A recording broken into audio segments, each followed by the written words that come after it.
You join us in a very sunny Suffolk here at the Ellough Park karting circuit. Hello and welcome to Sunday, round 3 of the FAB-Racing Mini Bike British Championship. My name is Ross McCartney. Alongside me in the commentary box, Lewis Ray. Lewis, we've come off a fantastic day's worth of racing yesterday, and we've got our race 2s and 3s to look forward to later on. Yeah, we did. Yesterday there was a lot of lap records broken. It was perfect conditions, and today we may have very much the same, really. It's great conditions once again. Sun's just went behind the clouds at the moment, but yeah, well, it's be a great day of racing. Does indeed. You've joined us just in time for the last couple of warm-up sessions that we have here in the morning. You've got the LC40 Elites out on track at the moment. They'll be followed by the senior mini motos before we kick it all off with the mini GP 50s race 1. So it's all to look forward to, of course. Race 2 rather. We've got race 2s and race 3s to look forward to today, so double the action, double the fun. So we've got the morning session, of course, all the race 2s, and then the race 3s into the afternoon as well, before we wrap up round 3 of the championship here at Ellough Park. Well, as I said, Lewis, a wonderful day's worth of racing yesterday. Of course, all of the race ones that we had to look forward to. We had some fantastic, side-by-side battles, lots of action, lots of drama, and we are looking for more of the same today. Same format as always for all of the races. Wherever you qualified, it is your starting position for all 3 races. Same laps, same length, and luckily same conditions for the riders as well. So it seems to me that there shouldn't be too much of a difference out there. But of course, the track very much rubbered in. There was no rain overnight as well. It's still pretty warm out there as well. Wind may be a little bit higher, but it's dropped off in the last couple minutes. We'll have to see how that's going to affect the riders coming through. And it's, in these last few warm-up sessions, just all the riders, honing in their focus, getting the last bits of that track knowledge they need, because this is the last time that they've got to really understand and get to know this track before the lights go out. Yeah, it is. And then with warm-up sessions, it's also a chance to get your mind up to speed and get really acclimatised to the tracking conditions and just understand what it's going to be like today. So as soon as you turn up to that first race of the day for the second race of the weekend, they can straight away just be on the pace at the first corner and not have to worry about anything, and just understand what the bike's behaving like and how the wind is, especially. I think that's the main talking point so far today, with just how the wind's going to affect them through the corners and through the straights, because it changes throughout the day, and it changes maybe lap to lap. It might affect the braking markers, change it a couple meters forward and further back on the track, but it should be a great day today. And if you've just tuned in, welcome. It's day 2 here, round 3 at Ellough Park of the FAB-Racing British Mini Bike Championship. We're just in the second last warm-up session before we head into the second races of the weekend. And, well, we touched on it earlier, Ross. Lap records were broken yesterday, and straight away everyone was on the pace. Yeah, absolutely. Maybe not so much in these mini moto categories. We know a certain Mr. Mini Moto, Bernie Hooks, just tuned in. Hello and welcome, Bernie. Hope you're keeping well at home. Obviously the wind picking up, the mini motors haven't been quite on the pace, but we've come to Ellough a lot earlier this year than we normally do. We normally come to Ellough around October time. This being round 3 here in June, it's very, very warm. Trap's very, very grippy. Those big wheel bikes, they were absolutely on it. So 4 lap records being broken yesterday in the 50s, the 70s, the pit bikes, and the moto team classes as well. Will we be seeing more lap records broken today? Who knows? We'll have to wait and see. However, one thing to note about those big bikes, although they're much quicker this year around here, it is such a physical circuit. We were talking to Jumpstart Jamie King earlier, who hopefully won't be doing too many more of those. And he was saying he's doing both motor team and pit bikes. Those big wheeled bikes, the bigger Grand Prix pit bike style machines, they're so hard to physically haul around these circuits. And he's saying that fatigue's going to come in, because he's only got a 1 race gap between his motor team race and his pit bike race. Fatigue's really coming into play. This is Jay King, this is his home track monitor. He knows at the back of his hand, and even he's saying he might be struggling out there later on. So for a lot of the riders' fatigue may be coming in if they're doing a lot of races. For some of the smaller riders in the mini GP cast as well, maybe they won't quite have the physicality needed to be really get the bike round, and I'm sure we'll talk about that a little bit later as well. So it's a very, very physical circuit. A lot of hard work needed to go around there fast, but it's a very fun and a very fast circuit as well, and one that I know is popular with the riders out there. You see some of the mini motos go around, of course, this being the LC40 Elites warm-up, the highest mini moto class for the junior riders before they step up and go onto a Grand Prix style machine. Of course, supposedly it's supposed to be a liquid-cooled bike, but here at FAB-Racing we do allow some of the air-cooled bikes to step in as well to increase the grid numbers and as well, keep the costs down for the for the young riders. So it's great to see. We've got some great names out there in this LC40 Elite class, and some names I'm very excited to see moving up into the GPs and onto bigger and better things in the future, like many other riders that have come through FAB-Racing, riders like Scott Redding, Scott Ogden, Danny Kent, for example, all over in MotoGP. They've all come through FAB-Racing. The FAB-Racing course is the perfect place to start your career as a young rider. It's the partner series of the Bennett's British Superbike Championship, part of Dorna's Road to MotoGP as well, and it's widely recognised as the place to be if you want to get into the Honda British Talent Cup and really progress your motorcycle career. Yeah, I mean, there's so many names that have came for the series, as you've already mentioned, and it's a really good proving ground and stepping stone onto these series, and it all starts at these mini moto classes, because as we talked about yesterday, these are the bikes that you learn your racecraft in. You learn how just to ride a bike, and it really helps you whenever you go to step onto even just the mini GPs. Whenever you step onto them, it's a new challenge because you have your clutch, your gears, which obviously these bikes do not have. It's just a twist and go bike. So whenever you go on to the mini GPs or a British Talent Cup bike, there's a lot more you need to learn, and you don't have to worry about getting confident enough to trust tyres and start getting your knee down, because you've already learned all that in mini motos, where if you do fall, there's a lot less distance to fall, let's just say, and it's usually a cheaper outcome. So it's a great stepping stone, and it's produced some great talents, and the talents keep coming back. I mean, we've seen this weekend Rossi Banham, Holly Harris, just to name a few, that have came back, and they usually come back. Casey O'Gorman sometimes comes back to Fab, and they help these riders that you're seeing on the screen right now help and develop, and they're all friends, as you just seen there, giving a little thumbs up on the as the checker comes out for these warm-up sessions, and it's just one more to go before we head into the first races of the day. Yeah, absolutely. I mean, you mentioned a few names there. One of the things that we're really lucky to have this year is the fact that Fab doesn't actually clash with any of the BSB rounds. So a lot of the BSB riders coming back to Fab, some of them just want to have a bit of fun, catch up with some old friends. Some of them are using it for track time as well. I know Casey Gorman, as mentioned, he's sometimes come back. He's not here this weekend, unfortunately, off doing a FIM Junior GP and doing quite well from the last I heard. So obviously, congratulations to him. But some of them do come back just to do track time. It's time on a bike at the end of the day.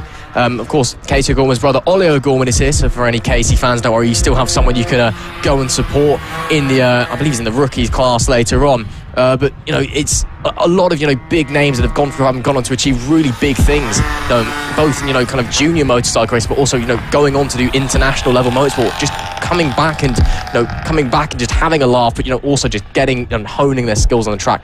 And these LC40 elites, well, they're not coming back for fun. It's the last stage for them to really learn the fundamentals of motorcycle racing, to really hone their craft before they get onto those GP bikes, and then it's all about just really nailing down your skills, getting used to larger machinery that you're going to be racing for the rest of your career on, most likely.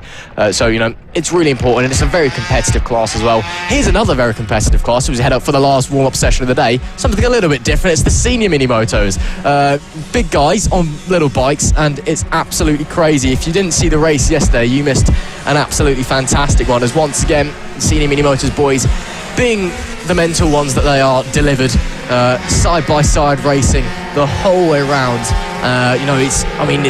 You can see on the screen, it's a bit of a tight squeeze to get on that thing, I'll say that much.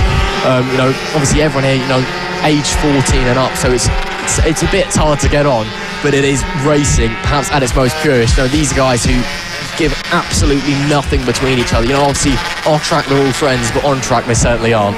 Yeah, they certainly aren't, and even if they're related like the Birkin boys, they're ruthless on the track. And yeah, I mean, it's grassroots racing, it's exactly what you expect. Everyone in this class just loves racing, and that's why they do it, and that is why we're here at the end of the day, to have fun and enjoy racing, because there's not one person who doesn't like racing here, and there's a couple issues there on the first lap of warm-up, which is why warm-up is very, very useful for these riders. I mean, these issues that you have, this would be happening in a race if we never had a warm-up session right now, so it has time just to have, just to get your last checks in, and it's the safest option really. I mean, although this is not what they want, and they're going to have quite a tight squeeze for race one, until race one comes along, they're going to have time that they wouldn't have without this warm-up session. So it just shows how important it is. I think the riders are just pushing it back, or pushing it to a safe place of the track, which is super sensible of them.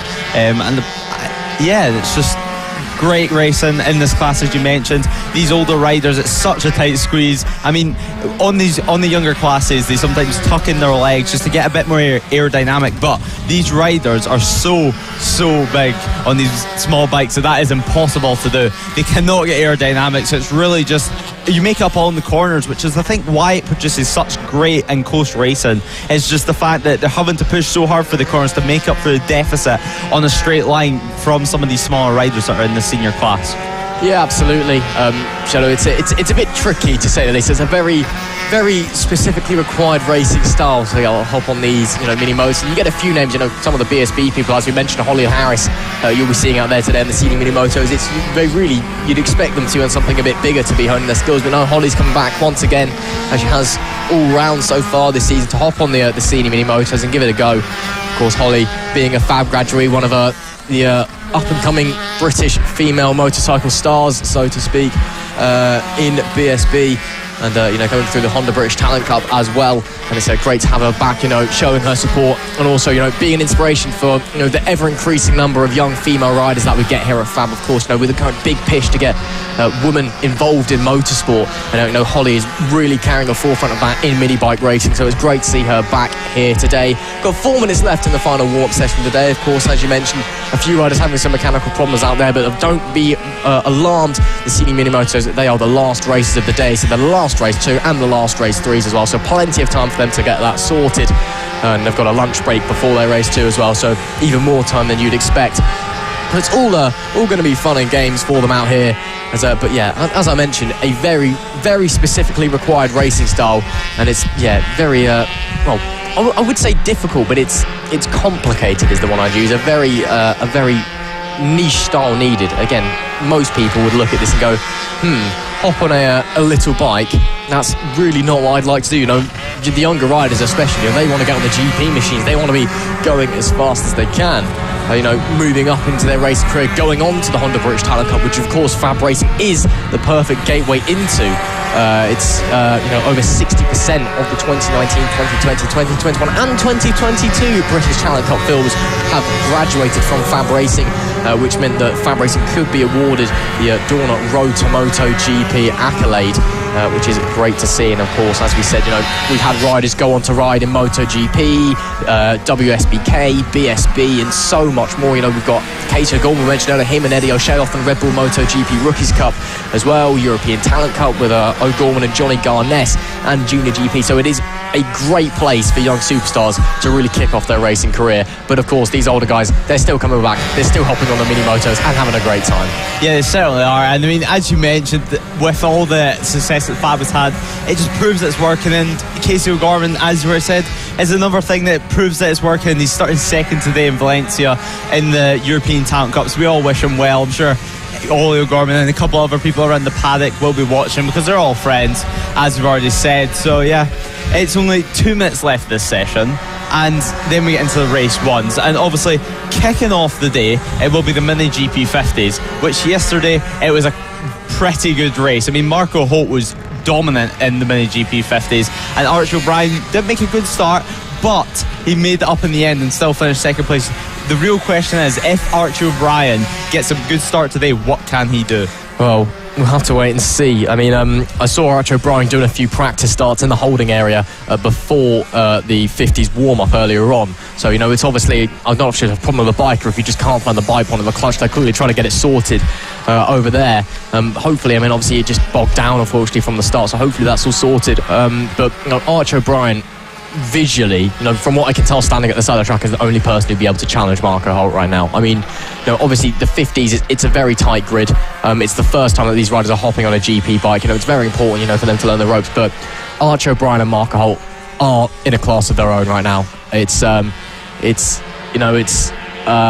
important that it's a close race, but Marco Holt, obviously Marco Holt's got that experience from last year. He's hanging on, he was vice champion in the 50s last year. He's also racing in the 70s this year as well, but he wants that 50s crown, and he's got that experience on the bike. But O'Brien is just so naturally talented. I was watching when Archie O'Brien came out of the pit early, he was just straight away on it. He was getting the bike down, getting into the corners. At the moment, Holt is slightly faster because he has that experience. He's also bigger, so he's able to physically manhandle the bike. He can get the bike into the corner and slow down and get it down a little bit further, a little bit better than Archie O'Brien can at the moment, because Archie's still quite young, still quite a small lad. But, the natural talent, that is Archie O'Brien, give him time on the bike. I know he didn't spend much time on this bike over winter. Give him time, let him grow a bit as well and get that physicality up. And I tell you, he will be all over Mark Holt, and we will be having a battle for the age, and hopefully that happens before the end of the season, because I'd love to see them two having a ding-dong every single race, because what a spectacle that would be. Of course, Marco as well, bear in mind he's racing in the 70s as well, so you get to see him. He's up the front in the 70s, really giving it a good go as well. So we've got all of that action to look forward to, and of course 2 races in each of the classes today, race 2s and race 3s, but it is the mini GPs that get us, the 50s rather, that get us kicked off for our racing action here today. Round 3, the Sunday here at Ellough Park for the FAB-Racing British Mini Bike Championship. Hello and welcome. If you're just tuning in, the Senior Mini Motos warm-up has just ended, and that can only mean one thing, that we are getting ready to go racing here on Sunday. And talking of the 50s, well, you'll be seeing them lining up in the dummy area in a few moments' time as the riders all complete their last few laps on the Senior Mini Motos. Seeing a few technical issues for some of the riders out there. The Mini Motos, they're not the most reliable mechanical bikes. They do like to have a problem every once in a while, but again, that's part and parcel of racing. Sometimes reliability is the thing, and also all of these guys, they're pretty good mechanics. They can sort it out, I'm sure. Yeah, they can. And I mean, as you mentioned, there's quite a few mechanicals. We've seen quite a lot of mechanicals this weekend. Holly Harris had an issue in qualifying, and she had an issue in race 1, so we've not actually been able to see what she can do in the full race. So I think most of the eyes will be on her. Obviously, your main contenders, Will Howarth, your Birkins, Richard Holmes. There's so many front runners in this class that push as hard as they can for each other. But now it's almost time for our first race of the day. Now it is time for race 2 of the MK Mini GP 50s class. As we can see, some of the riders getting ready in the holding area. Not too many there, actually. I thought there'd be a few more a bit early. Some of them maybe being a bit lazy, shall we say. But the Senior Mini Motos clearing out the way. And some of our young superstars that we have here at FAB getting out there, getting into the holding area. Maybe a last few preparations being done on the grid. Yep, some grid numbers just being chalked down by the race directors, Rob and Roger, as some of the 50s boys get ready. As we get ready, and let's cast our minds back to race 1 on Saturday.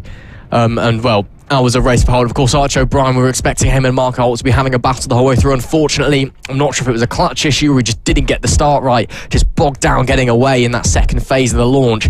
Managed to fight his way back through to second with, some fantastic battles, against, some fantastic riders. But ultimately, it was the Marco Holt show.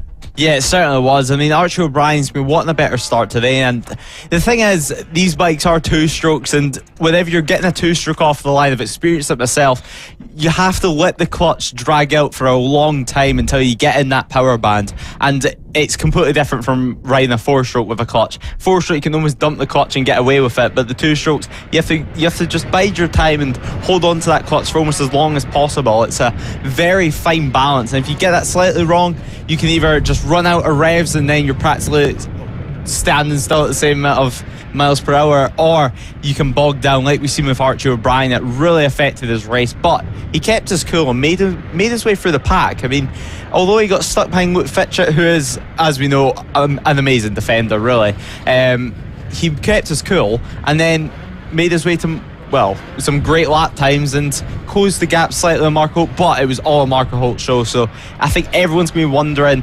what Archie O'Brien can do, and if Marco Holt can really repeat what he did yesterday. We do know at the start of the weekend Marco Holt was slightly ill and had quite a high temperature, so maybe that was affecting him on the Friday, but we watched warm-up this morning and they were both on it straight away. It was almost like a racing warm-up. Yeah, it was. I mean, it was, visually both O'Brien and Marco Holt were just so impressive. I mean, visually you could tell that they were the ones to watch in this race. Unfortunately, the cameras really don't do it justice. If you get the chance to come to a FAB-Racing event, please do, because Mark Holt and Archie O'Brien are 2 riders to keep an eye on for the future. I mean, all of the young riders that we have here, all of them are so talented, but sometimes you get a few, couple special ones, and that is what Archie O'Brien and Mark Holt are doing. As we see there, Marco Holt on the right-hand side of your screen in the Minions helmet, Archie O'Brien on the left on the Vision Track bike in the Spider-Man helmet. Of course, Archie part of the Vision Track Academy, which is having even more of a presence here in FAB-Racing. A nod between the two competitors as Roger Keys, the racing director here at FAB-Racing, getting ready to send them on their way on their warm-up lap, of course. So for some reason he's outside. You may be wondering why. It's because the light system is outside here at Ellough Park of the race director's box, which means that sometimes you get some people jump starting because they're trying to anticipate, because they can see Roger pressing the button. But let's go through with the grid anyway. It's Marco Holt, your championship leader, starting from the pole position. Archie O'Brien goes off alongside him. He's been doing practice starts all morning. Let's see if he can get it right in race 2. Bo Harris starts in P3 with Luke Fitcher in P4. Byron Johnson is P5 with Frankie Watson in P6. Harley Baker is P7 with Bailey Lawrence rounding out the grid. Unfortunately, Finlay Powell, a broken arm, unable to compete today. Hopefully he'll be back at the next round. But that is your grid for race 2 of the Mini GP 50s. Yeah, we're just coming to the end of the warm-up now. All attention will be on Archie O'Brien to see if he can get the start that he wants, and really a start that can produce an amazing race. I think they both have the pace. There's nothing between them. This is going to be an incredible race if Archie O'Brien can just make the start. But there's outside contenders. There's Luke Fitcher. There's so many good talents in this series. I mean, every single rider has an attribute that can put them at the front of this grid. It just takes them some time. Frankie Watson's another one, just developing their skills, and over time I do believe almost all the riders are going to be at the front. But it's very windy here this weekend, and today especially. The wind's picked up over the past hour or two, but we are waiting for the final checks to be done on the grid before we can get underway for the first race of the day. They all look to the lights. Lights are on and lights are off, and we go racing. The Marco Holt makes a great launch, but Archie O'Brien messes up again. He just bobbed down to get it started. Now Luke Fitcher is in second place. Archie O'Brien's going to be looking for a way straight past Luke Fitcher. He does not want to get Holt up. He does not want to get Holt out away in the distance, because he knows that Marco Holt has the pace just to run away. There must be a clutch issue on Archie O'Brien's bike. That's the second time this weekend that that's happened. Out of 2 potential times, he's having a look to the inside already, but able to make the gap appear. Marco Holt already trying to make the gap appear, trying to squeeze away at the front. Of course, he's got this experience of being vice champion of the 50s in 2021. He knows exactly how to ride this bike. But what the other riders make up for in talent, Holt makes up for in talent and experience as well, and that's why he's been dominating this season so far. But Luke Fitcher makes a mistake coming out of the penultimate corner. Archie O'Brien maybe getting in a run, but has to go the long way round unless he can get a toe and a good turn into turn 1. No, Luke Fitcher maintaining P2, but Archie O'Brien is right on his tail. He is using all of the track available. He's pulling to the inside, into the right hander. He's squeezing up the inside. A lovely move. Boy, Archie O'Brien slides up into second place and now sets his eyes on the championship leader in front. But Luke Fitcher not taking note to the outside. He's having a look to the inside, but no, he has to stand the bike up and slow down. Archie O'Brien slams the door. The number 91 Vision Track rider moves into second place, and now he sets his eye on Marco Holt. What can O'Brien do? Can he catch Marco Holt, or does Holt have the pace today?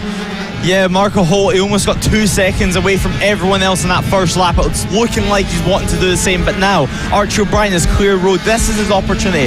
He has to seize it. Only 10 laps to go in this race. This is his time. This is where he needs to start getting his head down, just putting some clean laps. We're about to see just lap times coming in now. It's a 2.6 second gap. Archie O'Brien 1 second slower than Marco Holt that last lap. But of course, that was with battling with Luke Fitcher and he got saddled by Luke Fitcher at one point. So now this is going to be the first telling point to see if Archie O'Brien has the pace to catch up to Marco Holt, because Marco Holt, once he gets in his rhythm around this track, he's almost unstoppable. He is. I mean, he set a lap record yesterday of 50.284. He's already less than a 10. He's actually 200th of a second away from that on lap 2. And once the bike really starts warming up, really starts coming to him, I can only see that lap time dropping even further, because Marco Holt was in his absolute element. But Archie O'Brien may be starting to close the gap visually. I'm not too sure how close it is, but they're both competitive. Let's see what Marco Holt can do as he comes to the line this time by. Will it be a new lap record? Yes, it will. It's a few hundredths, but it's another lap record for Marco Holt of 50.260. Archie O'Brien about a tenth slower. So Marco Holt still just about pulling away, but Archie O'Brien very much holding on to that pace. Luke Fitcher unfortunately not quite able to keep with Archie O'Brien on that last lap. So it's still Holt leading, but he's only pulled away slightly on that lap, and it took him a lap record to do it. So that shows that O'Brien once again getting past his start line woes. He's got the pace, but the gap, can he now narrow it? Yeah, and there's confirmation of that lap record. It's an incredible lap from Marco Holt. It just proves that straight away is the pace. And now it's getting into Marco Holt's time in the race. As mentioned by Ross earlier, it did take a little bit more time to build up, it seemed. But compared to O'Brien, but O'Brien just cannot start this bike. He just keeps bogging down off the line. Maybe he just needs to hold in the clutch for a bit longer, just drag it a bit more. But with the grid, with the nerves built up, it is so difficult to keep calm. And on that lap, actually, Archie O'Brien was 2 tenths faster than Marco Holt. Marco Holt did a 50.5, so 3 tenths slower than the lap previous. So maybe now it's coming into Archie O'Brien. I mean, Archie O'Brien, he can see Marco Holt, and that is a marker. Marco Holt, he's got a clear road up front, and sometimes that it can be quite difficult to, well, keep it as fast as you can. Yeah, absolutely. I mean, Marco, I think he made a slight mistake coming into the won't hairpin as well. Rear end of the bike just breaking loose a little bit, but of course no panic or here. We see some battles further back as well. Byron Johnson challenging Luke Fitchett for the final podium place at the moment.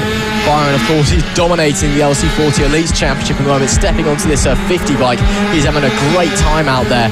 Luke Fitchett, as always, is a fantastic defender. He's really mastered that art form very, very early on as well, which is such a strong skill set to have moving forward, because it can very much frustrate the riders. As now Archie O'Brien, a new lap record for him. So Archie O'Brien, it was about 3 tenths faster than Marco Holt on that lap, and the new lap record of 50.233. So it's very, very subtle, lap record margins, but we're still seeing the go. And now Archie O'Brien, the pendulum potentially swinging this way. We know, of course, it's very difficult for these big GP bikes, right? It's a very physical circuit, and as well, it's warm, it's windy.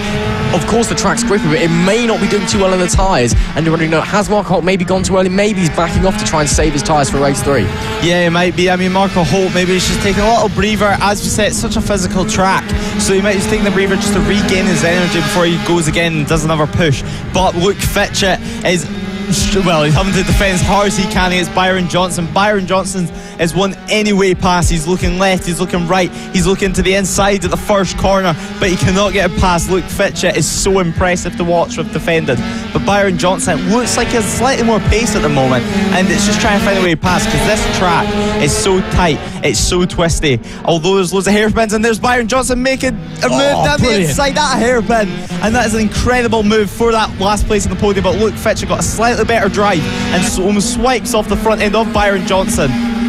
Yeah, absolutely. And well, talk about commentator's curse. Last lap round, Marco Holt, a 50.149 lap record going his way once again. The gap back up to 2.5 seconds. It's a bit of game of tic-tac-toe here between the two riders on the front. He comes to the line now. Does he go even faster? No, he doesn't. It's a 50.2. Archie O'Brien again slightly slower on that lap, but ever so actually no, slightly faster on that lap, sorry, but ever so slightly. So the gap's still around 2.5 seconds. Luke Fitchett though defending brilliantly. It was a lovely move by Byron Johnson, but again, super smart racing from Luke Fitchett, using the drive out of that corner just to power around the outside. And here's Byron Johnson looking to the inside again, but Luke Fitchett, he's just making him stand the bike up. He's looking to the inside there because Luke Fitchett runs so wide, but then his line just cuts back across, and you've got to slow down unless you want to have an accident. So Luke Fitchett here is just racing super smart and is holding on to this podium position. Yes, Byron Johnson may have the more pace at the moment, but he cannot get through Luke Fitchett, who once again a defensive masterclass on display, as we've seen time and time again this season. We're seeing the leaders out of our commentary box window starting to get through some lap traffic, so potentially that coming into play. We've seen yesterday as well, of the last few races, lap traffic really caused them havoc. Think of the rookies race, the AC40 rookies. Lap traffic played a huge part in the result of that race, so that's something to keep an eye out for. Again here today, there's not a lot of straights, it's all about the corners, and it's very, very tight, very, very twisty, and all the corners are very fast and very technical. So lap traffic can really ruin your race if you catch it in the wrong place. Yeah, it certainly can.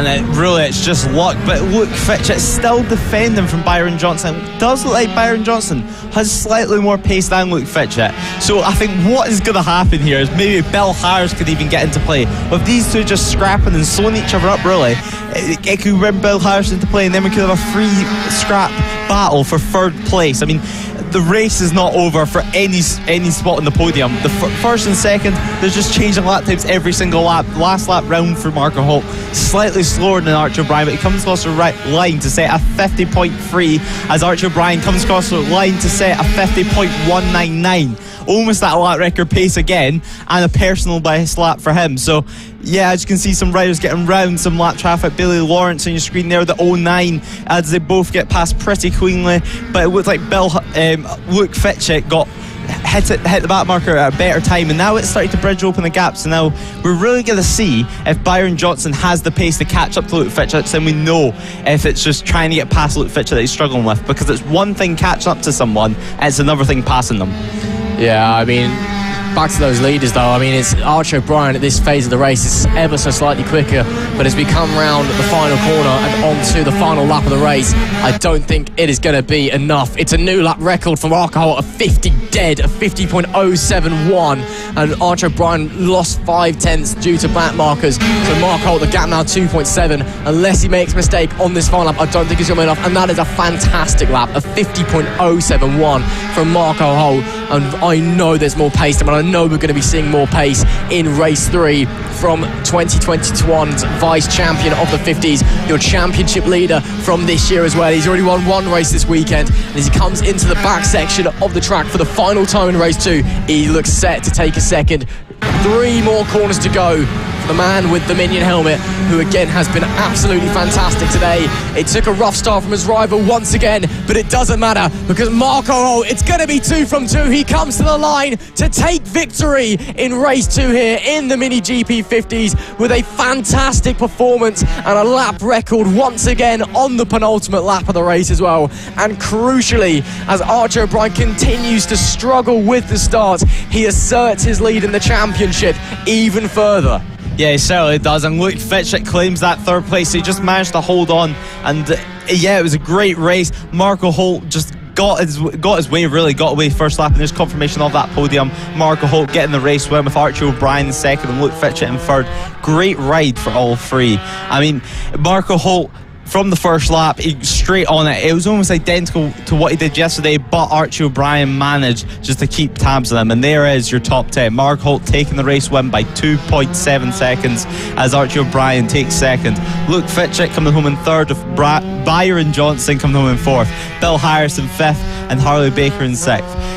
Frankie Watson coming home in 7th, and finally Billy Lawrence in 8th place. So it was a great race as we expected, and now everyone's going to be wondering once again in race 3 what will happen if Archie O'Brien makes a good start. Well, we have to wait and see. I mean, again, we saw O'Brien on the dummy grid in both the warm-up and getting ready for race 2 there, just getting his practice starts in over with the team. I mean, it must be a clutch problem. I mean, for that to happen in 2 races, for a rider of Archie's calibre, that doesn't happen.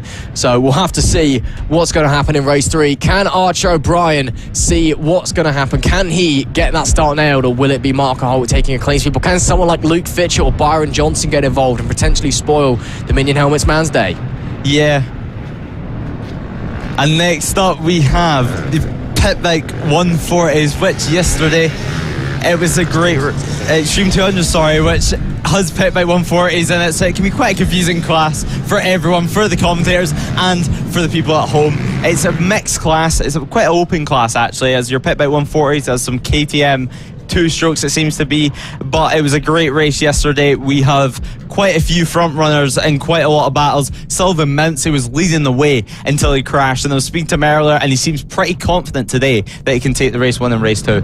Yeah, we'll have to wait and see. Of course, Sullivan Mountsey, you can see there in the centre of the screen alongside him, 3rd place in the Mini GP 70s Championship last year. Philip Soroviak, who's gone on to bigger and better things in the British Talent Cup, and I was talking about visually in race 1 how much he's improved. You can see, just standing at the side of the track, how much better he is than at this point last year. I mean, of course, he's a fantastic rider last year, and to finish 3rd in a very, very tight 70s championship that went to a 3-way title showdown in the last round at Clandau.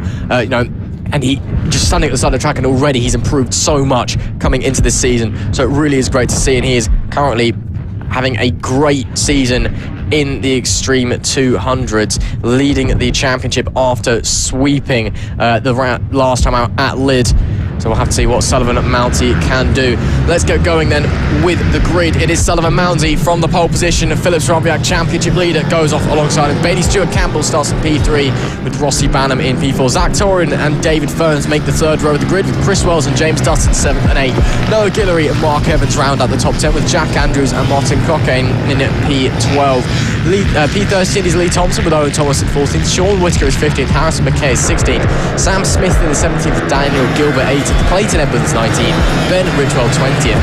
And Adam Redding is in P21. We may have a few extra riders on the grid. I'm not quite sure if we can tell I'm not quite sure if I can tell who was there. Simon and Charlie Huntingford, I've just been told, making their way to the back of the grid. So nice to see them back. Haven't seen their names on. Clayton Edwards and P19, that's a name I haven't seen in a while either. So great to see Clayton back here at FAB. He was challenging for the 50s title last year. He is 50s champion from last year, rather, should I say. So great to see him back here at FAB and giving it a good old go.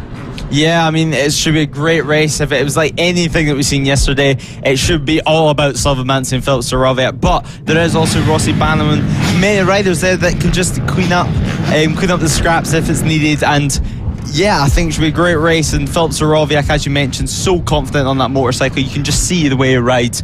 And we just wait for the final checks to be done on the grid. Absolutely. As we get ready to get going, the flag marshal holding. Can Sullivan Mansi make it the win that he thought he deserved yesterday? Can Philip Soroviak make it 2 from 2?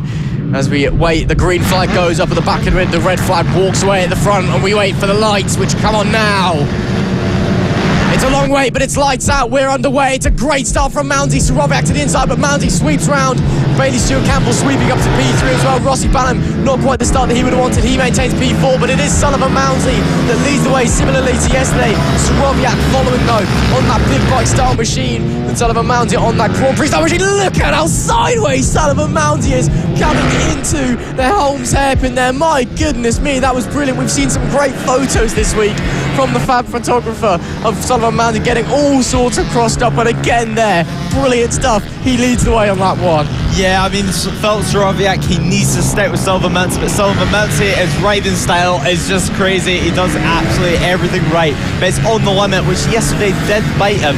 But it's Bailey Stewart Campbell still in third place, which could just be there and maybe mess up Philip Soroviak. As I mentioned that, Bailey Stewart Campbell sets the fastest lap of the race so far. So yeah, she's on the pace straight away. But it's Sullivan Mansi who's everyone's eyes are on, because he is leading the way, and he is leading the way by just half a second. So the race is not over yet. Philip Soroviak though is keeping them honest, to be fair.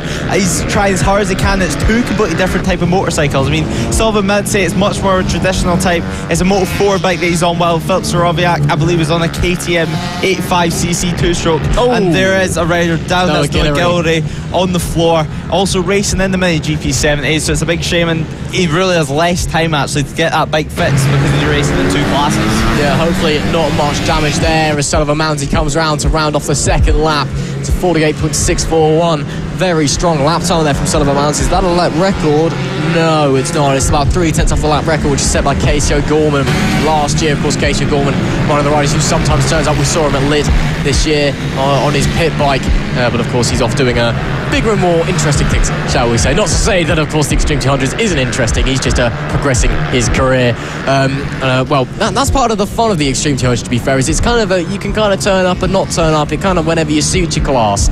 So you do get a lot of riders like Casey O'Gorman, for example, just showing up if they've got a free weekend to have a go. As again, Sullivan Mounty, rear of that bike, all sorts of trouble. And almost loses the front as well on the exit of the Wones hairpin. Oh, he's riding on the absolute edge, isn't he? But as I was saying, for example, Casey O'Gorman last year turned up for 2 rounds and came second in the championship. It's just, this kind of series, it's kind of you don't really know what's going to happen. You've got to take it race by race, weekend by weekend. And this weekend, it's Sullivan Mounty who's at the pace, but it's Philip Soroviak currently on top with Mounty's problems. And Mounty, though, he's pushing so hard, and again, look at that. Soroviak gets through lap traffic very smoothly, but Sullivan Mounty, he's basically drifting through the corners. I mean, I don't know how he's maintaining the lead if he's riding like that, because it must be costing him time, but somehow it's working, and it's putting on such a visual display as well. Yeah, it just shows how much confidence Sullivan Mansi has on that motorcycle, and the confidence in himself. I mean, I asked him, are you going to win this next race? And he just straight up said, yes I am. And he loves the rear brake. I mean, he's just stamping on it going into the corners. You can see the bike making all shapes and sorts. But once you do that a couple of times, you start to get used to it and comfortable with it, which has happened to him, and now he's leading by 0.8 of a second from this man here, Filip Soroviak, just 8 tenths back, a 48.6 his fastest lap, which is just 1/10 off Sylvain Mince's fastest lap. So Sylvain Mince, it's not over yet. I mean, I don't think he's going to go away today. Sylvain Mince yesterday, he did escape from the pack until his crash. So I think Filip Soroviak today has learnt from his mistake and realised from lap 1 he needs to go straight away. And Bailey Stewart-Campbell, she's just sitting there watching and learning from Filip Soroviak, which, as you see, the doctor's dangle going into the hairpin. She's learning quite a lot from him, which these riders can use in different series. I mean, both of them obviously being Talent Cup riders, all 3 of them being Talent Cup riders, the first 3. So it's a testimony to show that this class is full of talent and they're all learning from each other. This race, what they're learning from each other here, they can use in different series such as the Talent Cup, and it's just how great, it just shows how great Fab is, really. It really does. This is a really impressive ride from Bailey Stewart-Campbell. She's putting in a much stronger performance than she did in race 1 and is actually looking to challenge ahead into turn 1, and he's really looking for the move to the inside. Maybe no, can't make the gap appear, so he's going to stick on the back of Filip Soroviak for the time being. But it's a really impressive performance from Bailey Stewart-Campbell. Yesterday maybe not quite going his way, but now this time staying on the back. Soroviak not the best exit out of the penultimate corner there. That's allowed Mounty to pull a bit of a gap, who sets another fastest lap of 48.478. Not far off a Casey O'Gorman's lap record now, but still not quite confident enough that we might be seeing it broken, but the conditions today are absolutely lovely. Yes, it is a little bit more windy than it was yesterday, but track is warm, the sun is shining. It is a beautiful day here in Suffolk for round 3 of the FAB-Racing Mini Bike British Championship, and these Extreme Technologies guys, they're putting on a show for us, and this battle for P2 potentially hotting up as well. Soroviak maybe trying to shift his attention to the rear and to the fence instead of trying to stay with Sullivan Mountain at the moment, because he's got a lot of pressure from Bailey Stewart-Campbell. Yeah, he does, and I mean, Filip Soroviak, you may just be right there. He's just trying to defend a bit more, and that is opening up the gap for Sylvain Mince, which is going to help him a lot. He's going to be able to ride far more relaxed, knowing that Filip Soroviak is further back. We wait for the line. That's 1.3 seconds is the gap between first and second place. So yeah, the gap's slightly wider then, and it's not over for second place. I mean, Bailey Stewart-Campbell, they're going to want to try and just stay on the back and just try to find any way past. It's something similar, and it's just see Sylvain Mince backing it in, but Bailey Stewart-Campbell, they're going to want to just try and find some way past. But there's still 5 laps to go. That's 5 laps to learn of where you can get past Filip Soroviak. So they may just be learning and just trying to understand Filip Soroviak and where Filip Soroviak is slightly weak and leaves the door open for a pass.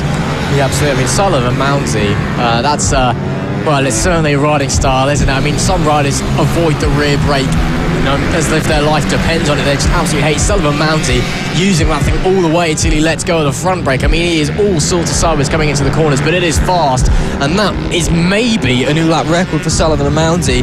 No, it is a quarter of a tenth of a second away from a lap record for Sullivan Mounty, so it's getting closer, but he's also running into some lap traffic now with 4 laps to go, so the opportunity maybe going amiss. He gets through there pretty smoothly though, through the Holmes hairpin. Behind him though as well, if Soroviak and Stewart-Campbell can get through the traffic cleaner, they might be able to make up a little bit of time here, but that was very plain from Sullivan Mounty to work his way through the lap traffic. The gap currently 1.7 seconds between himself and Soroviak as he's having go. Sullivan, Cerning coming through the penultimate section. Of course, Sullivan returning to the British Talent Cup at Donington earlier this year with a very successful ride, having been away from the bike for quite some time. He's a very talented rider, but sometimes life gets in the way. And he came back at Donington in the British Talent Cup, which of course many a Fab rider go on to take part in, and it's really the place to springboard young riders' careers off into BSB and WSBK and MotoGP and so much more. And it's a very, very competitive grid, and he's after a long time not racing, as Stewart-Campbell gets a good run out of the corner but is unable to make anything of it. Sullivan Mounty returning and having a great run, and it's great to see him back here at Fab today as well. Yeah, it certainly is, and just 3 laps to go. It looks like the race is in Sullivan's hand unless if he makes a massive mistake, which of course the race is not over yet until the checker flag is out, so you never know. But his riding style, as you mentioned, is just perfect. He's practically getting his elbow on the ground, which is so impressive. A lot of these bikes, actually, even the Moto Team bikes, running Moto3 slick tyres, so in these conditions where it's hotter, it lets the tyres almost melt onto the track and it sticks like glue, and it's perfect so then these riders can get these lap times which are so close to the lap records. The lap records, in the Extreme 200 before the race, we thought Oh, well, it may not happen, but we're not far off now. We're 23 thousandths of a second off the lap record, which is absolutely nothing, but it's absolutely nothing between second and third place, between Philip Soroviak and Billy Stewart Campbell. But the top 3 riders actually were featured in the best Talent Cup race that we've probably ever seen. I mean, there was nothing separating them, and when I say nothing, I mean 0.000. There was nothing. It was a photo finish, and it was a tied winner between Johnny Garnes and Carter Brown, and both in the Vision Track team. So it was probably one of the happiest days for the Vision Track team, which of course have the academy here at FAB and are doing an amazing job as we head on to the last lap. Sullivan Mansi leading the way by 2.1 seconds. It looks like the race is all in his hand, but Philip Soroviak is setting his fastest lap of his race of 48.5. So he's left some in the bag, and it looks like Bailey Stewart Campbell's dropped back slightly, but it's all eyes are on Sullivan Mansi in this last half of the lap of the race. You just seen him backing it in. He always backs it in. He loves. And that's Gillery, second crash for him, not what he'd be wanting. But Sullivan Mansi coming around the final few corners, there he is, going one more corner less. The final corner comes round it.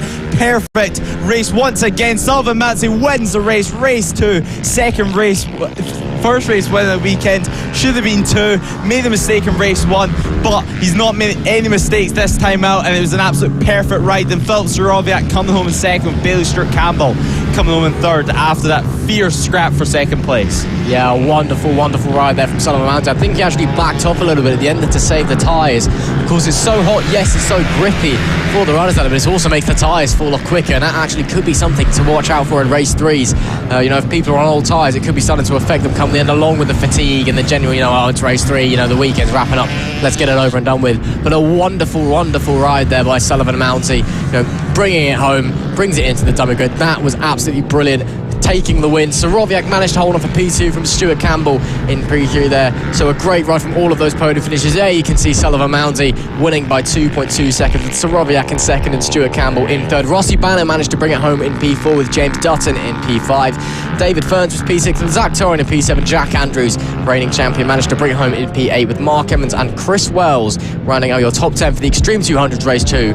Of course, don't worry if you're an Extreme 200s fan, because they're not going anywhere. They'll be back for their race 3s later on as well. Yeah, they will, and I think it's been more of the same once again. And really, Rossi Bannerman, James Dutton, the real question is, can they get back into the mix? Can they fight for the podium? They may be slightly underpowered on the Pit Bike 140 motorcycles, but anything can happen. This is motorcycle racing. This is why we love the sport. Anything can happen. It happened yesterday in race 1, which we're expecting to see a similar result in race 2, but that did not happen. Now it is time to look forward to what was potentially the most dramatic race 1 that we've possibly seen in a long time in FAB Racing. The AC40 rookies, a photo finish after lap traffic got involved. You had Taylor Tomlinson, tumbling down from the lead after he lost the rear of the bike coming through the penultimate corner and fighting his way up to second on the line. And as Sebastian Gazlowski and Tyler Hartley duked it out, I mean, I couldn't believe my eyes when it happened. It was possibly the craziest Centaur race that I've ever seen. Yeah, it certainly was. It had everything that we did not expect, to be honest. Taylor Tomlinson crashing out at the lead, and he made an amazing recovery, really. He kept his cool, and it's great to see for such young riders, because obviously this is some of their first ever race meetings. And there is all the parents also having their own race, running out to the grids to give their kids one friendly face to see before the lights go out, and one final tip of advice, telling their kids maybe just to go fast or be safe, or just give them some handy tips that they may have seen them warm up and remind them on, really. I think it's it's worth a shout out to the parents as they do kind of run to wish their kids good luck. Is they also put in a lot of hard work. Yes, the riders, it's they've got to learn the craft. They're the ones out on track. But the parents, they give up a lot of time and money for these young guys to be out there. So they put in a lot along with the kids. It's a real family effort, and you get that family atmosphere here at FAB generally. But it individual, kind of families really putting a lot of effort and a lot of time, giving up weekends, giving up, doing normal family stuff to go and do mental family stuff on a racetrack. So it's great to see as Taylor Tomlinson leads the grid away on the warm-up lap.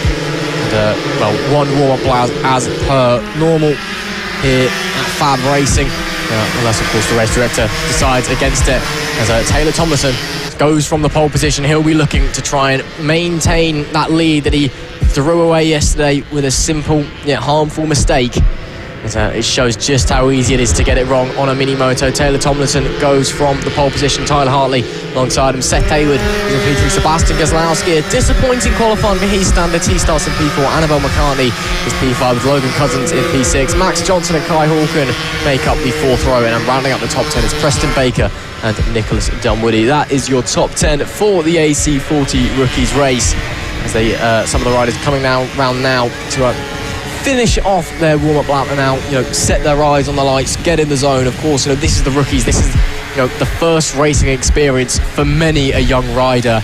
And, these guys out there, some of them, this is only, some of them it might be their first race. I know it's not. Many of them, it's, their third round.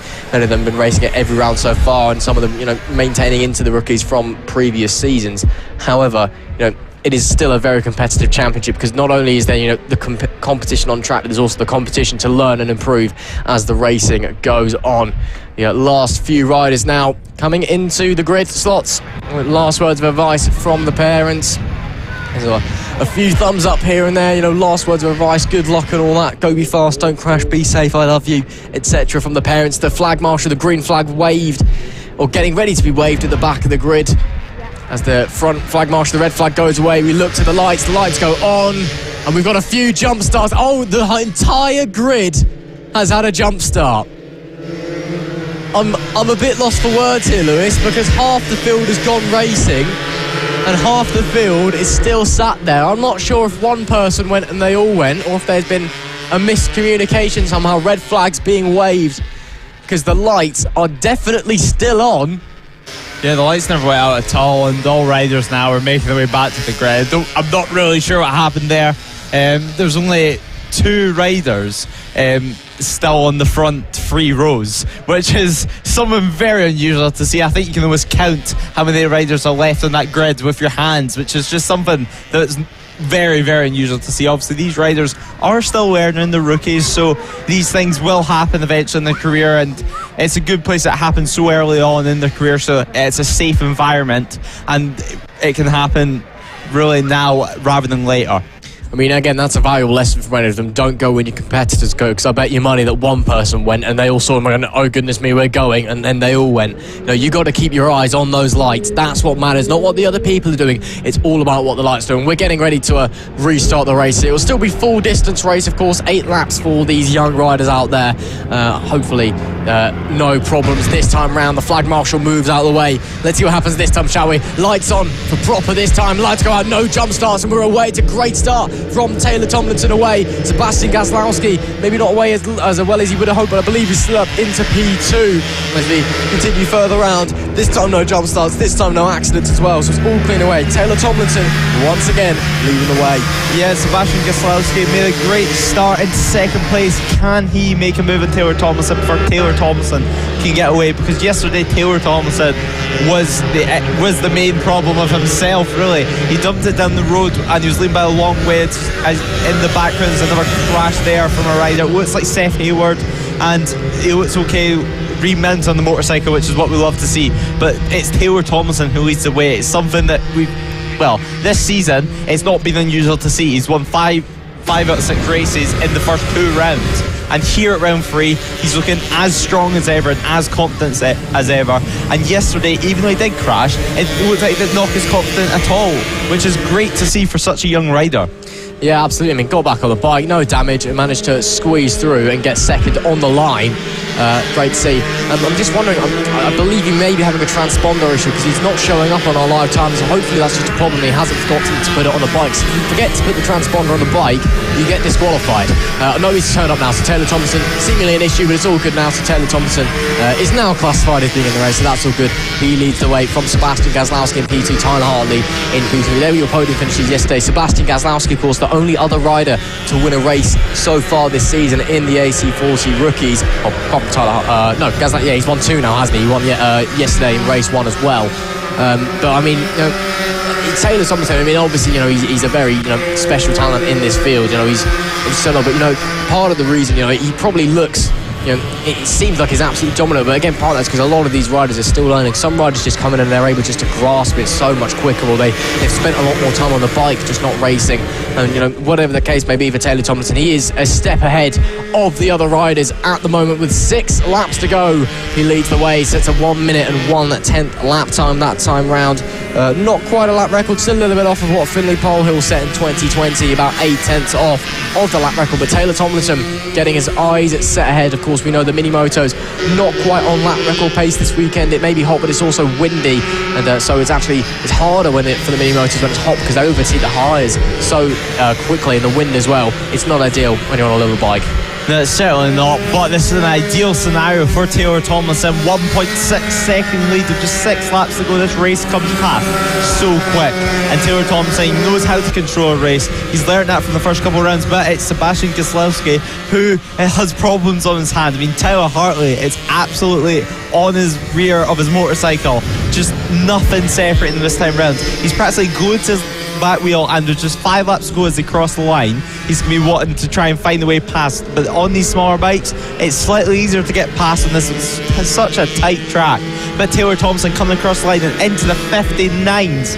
He's just 6/10 off the lap record now, and there's nothing separating Sebastian Gieslowski and Tyler Hartley, less than half a second at the moment. And you can just see taking 2 completely different lines there. Tyler Hartley just taking a wider line, trying to get a far more sweeping line and just try carry more corner speed, because these bikes, they don't have a lot of top end power, but obviously these riders are only 6 years old, so 45 mile per hour is plenty of speed, but taking different lines to try carry more corner speed can be absolutely crucial for these riders. Yeah, it can be. Taylor Tomlinson still in the way. Gieslowski having problems behind. Tyler Hartley putting the pressure on. He managed to take the lead on the last lap of the race, and then on the line went from first to third. So while it was still a podium, heartbreak there for the young man, who'll be looking to maybe not get a second, third this weekend. I'm sure he'll be looking, to challenge Gieslowski for at least second, maybe, try and get up to Tomlinson as well. 4 laps to go this time by in the race 2 of the AC40 Rookies here at round 3 of the FAB-Racing British Mini Bike Championship. Hello, if you are just joining us,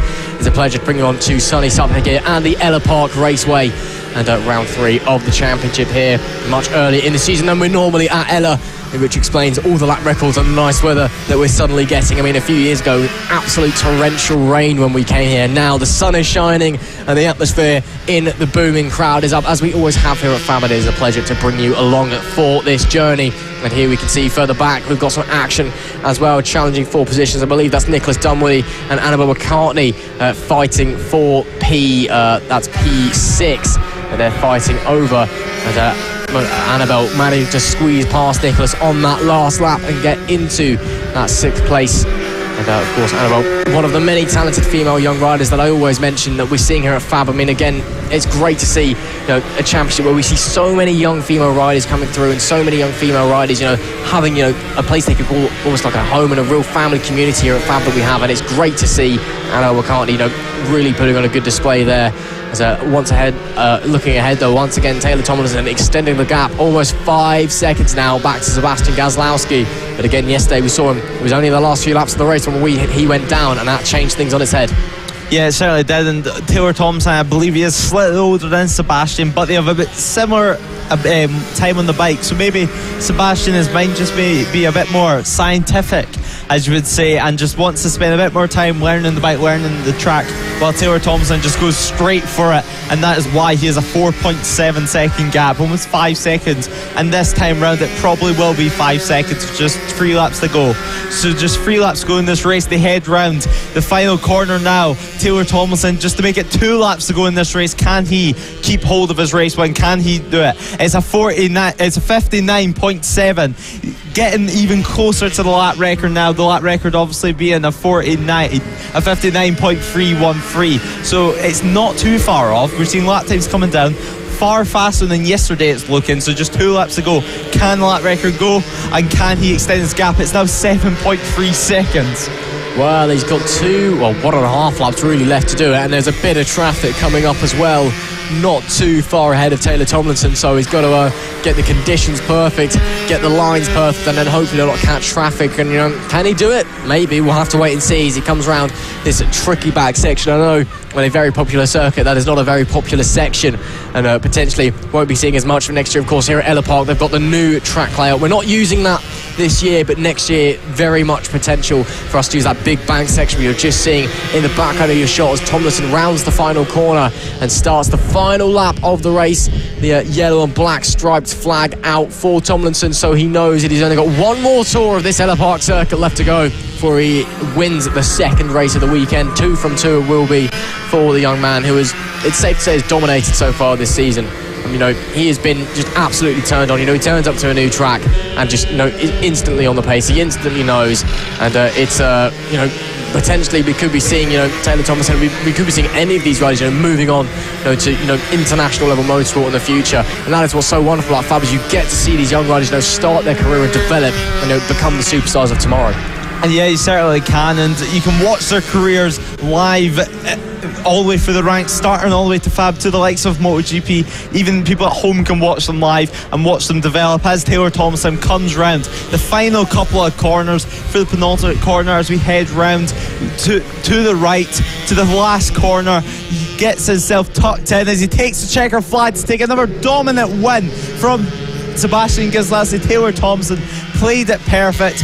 Yesterday it was not what he was wanting to do. It was a lot more work for himself, but today an absolute masterclass, and it's a 9.6 second win from Sebastian Ghislowski. Tyler Hartley coming home in third place. It was the gap slightly widened between them and Sebastian Ghislowski, but it was an amazing fight for second place, and it was an amazing win from Taylor Tomlinson. It's exactly what we want to see from these young riders. Yeah, absolutely.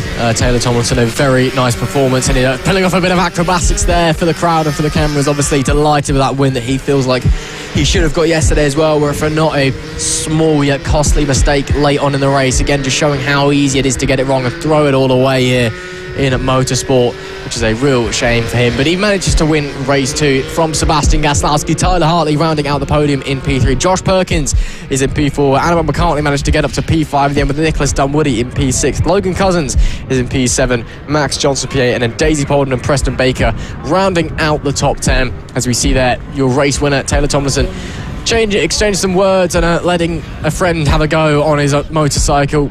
It's great to see this real sense of friendship here from such a young age, and it is great to see, and a great race there for Taylor Tomlinson once again. And now, of course, it is time for the show that we've all been waiting for. It is time for race 2 of the LS2 Helmet Mini GP70 British Championship, the premier class here at FAB-Racing. And, well, we had a brilliant race 1, didn't we, Lewis? Super close from all of the top 5, neck and neck. We've seen accidents, we've seen drama, and, well, I'm sure the race 2 is going to present an amazing show once again. Yeah, I mean, race 1, it was something else. It had everything you want, and I believe it's going to be a race that we're going to look back on for rounds to come. The championship leader Ronnie Harris crashing out of the race. It's everything that everything in the race happened in that one race. It was close battles. There was crashes. There was technical issues. There was every single type of drama you could ever ask for in a race, and it was a close battle. And it's close talent. I mean, all these riders on this LS2 Helmets Mini GP70 British Championship grid, they're all so fast, and it's great that the Michael Laverty Vision Track Racing Team Academy has came in and gave these riders help and support, as you can see by the awnings in the background and the bikes all stickered up in the Vision Track colours. They're giving these riders stepping stones to the World Championship, which is so great to see for these young British riders. Yeah, absolutely. Of course, Ronnie Harris and Ethan Sparks, the 2 Vision Track riders in this 70s field. And, well, the 2 championship favourites we'd see him at the moment. Of course, Ethan Sparks, reigning champion from last year, only sent him around because he's not actually old enough to go into the British Talent Cup yet. Ronnie Harris, seemingly a changed man this season. Last year, he finished in 4th, was a good season overall, but no, really, major results. And then this year, out of the gates with a bang, and did the championship, of course, until race 1 yesterday, when he actually eye-sided coming into the back end of the track. The rear of the bike just gripping up and throwing him over, and he collected, I believe it was Ruben Bray, collected with him as well. It was a bit of battered and bruised, bit of a sore hand. We were speaking to him earlier, but he's confident coming into the day, and he wants to make amends. He wants to get a good result today. But again, yesterday, until that accident, it was a 5-way fight for the lead. Following that accident, it was a 3-way fight for the lead, and it was very, very close action throughout. Yeah, it certainly is. And let's have a look at the grid with Henry McCartney starting in pole position, with Ethan Sparks in second place, Ruben Bray starting in third, and Marco Holt running at the second row, starting in fourth, Ronnie Harris fifth, Blake Wilson sixth, Wilson Dilks in seventh, Joshua Williams just been out in Spain, I believe won 2 races out there, so it's great to see him returning in 8th, Samuel Munson in 9th, Luke Fitchett starting in 10th, who we've just seen once again doing some amazing defending in the mini GP 50s. Ollie Stibbs will be starting in 11th, with Harry Payne, of course, had that big crash last round. It was great to see him back for this round, and he's so brave to be back, to be honest. And Noah Gilroy starting in 13th, who've just had an accident in the Extreme 200s, 2 crashes actually, so hopefully he'll be out to start the race. I don't currently see him. And Hayden Whiteman in his first weekend in the mini GP 70, starting in 14th position, so it's great to see so many new riders, new faces seeing the championship. Even Hayden Whiteman, I believe he watched the Lord of Lidden race and decided, I want to do this, and now here he is on the grid at FAB. So it's great to see that this series is so inspirational, and you can be too. Get yourself involved, go on FAB-Racing social media, find out how to get involved, as all the riders are making their final checks, looking at the lights, getting ready just to get the revs riding as the nerves are starting to rise for this mini GP70 race. This is the Premier class. Here we go. All riders look up to the lights. The lights are on and lights are out, and we go racing. Ethan Sparks makes a great start, but will he lead into turn 1? No, he won't. Yes, he will. Henry McCartney trying a slightly wider line there, but Marco Holt is on his tail in 3rd place, but he's making a move, diving up the inside, but he cannot make it work. Marco Holt staying in 3rd place, but it's Ethan Sparks who raced away yesterday. This was such a close race. Can we see it again? It's looking like it. Yeah, absolutely, Mark Holt. We know he loves this track, and he slid up into 1st place yesterday, slid into 3rd today, looking to get it 2nd, but it is Ethan Sparks that leads the way from and there goes Mark Holt looking to the inside. Can he get through? No, yes he does. So Mark Holt manages to slide through up into 2nd place. Great stuff there from Marco Holt to get past Henry McCartney, and he goes up into 2nd place. Of course, he's dominated both races here in the mini GP 50s, but it's Ethan Sparks leading from Holt in the 70s so far. The reigning champion Ethan Sparks gets away, and of course we saw a lap record in this yesterday. It was Ethan Sparks gets the lap record. Let's see if he can set another one, because now he's got a clear track early on. Let's see, but there's Bassels further behind as well. Blake Wilson managed to get up into P3 as well. Ronnie Harris now in P4. He'll be looking to move forward to make up to yesterday's disappointment. Henry McCartney dropping down to P5, unfortunately for him.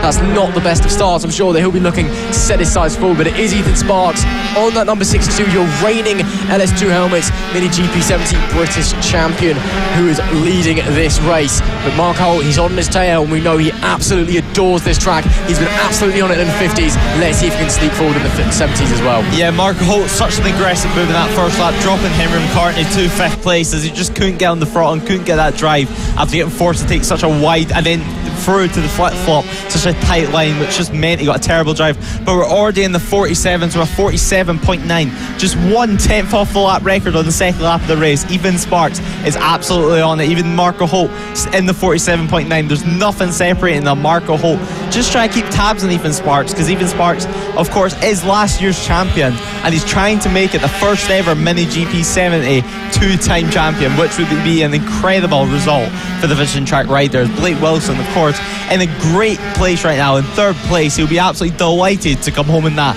But there's still 10 laps to go. There's still so much to be decided. Ronnie Harris in 4th place, so he has some tough competition. You can see it there, just a train of riders. Ronnie Harris and Henry McCartney just behind Blake Wilson, trying to get this 3rd place, and there's nothing separating them. There's battles all the way down. No matter what position you're in this race, you're almost guaranteed to get a battle.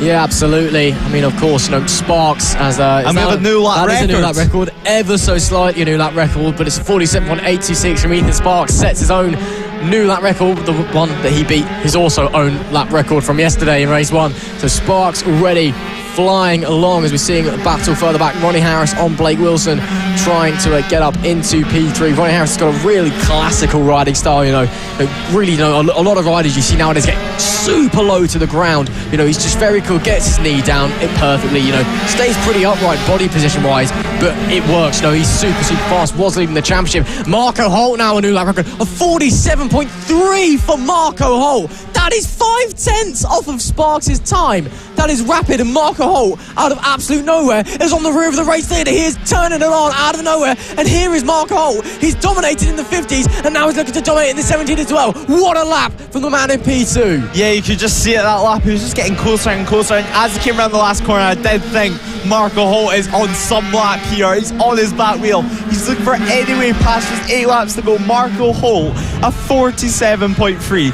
That is so fast, and Ethan Sparks, he will not know just yet that Marco Holt is on his tail. He'll need to have a little look behind him, or he could potentially be able to hear him, because Marco Holt's practically close to his lap wheel, and he looked like he wanted to take a little inside peek there, but Ethan Sparks cuts him off, and Marco Holt looks to be in control of this race right now. He looks to have the pace, and both riders there, a 47.7. They're both doing identical lap times now, and there's confirmation of that incredible lap for Marco Holt. 5/10 off. That is ridiculous from Marco Holt, and he's pushing Ethan Sparks along almost. He is all over the back of him. He just needs to make the gap where he's looking. I thought they were actually going to touch coming around last corner, but they were that close, and Marco Holt is all over the rear wheel of Ethan Sparks. 7 laps to go. Oh boy, we've got a race in our hands now, don't we? It's Sparks from Holt in P1 and T2. The gap was a 1/10 of a second at the line last time. It's a little bit bigger, but that could be because Holt is trying to line up a move coming into turn 1. He gets a really good run coming out of the final corner. Can he make the gap here? I don't think he's going to be quite close enough. No,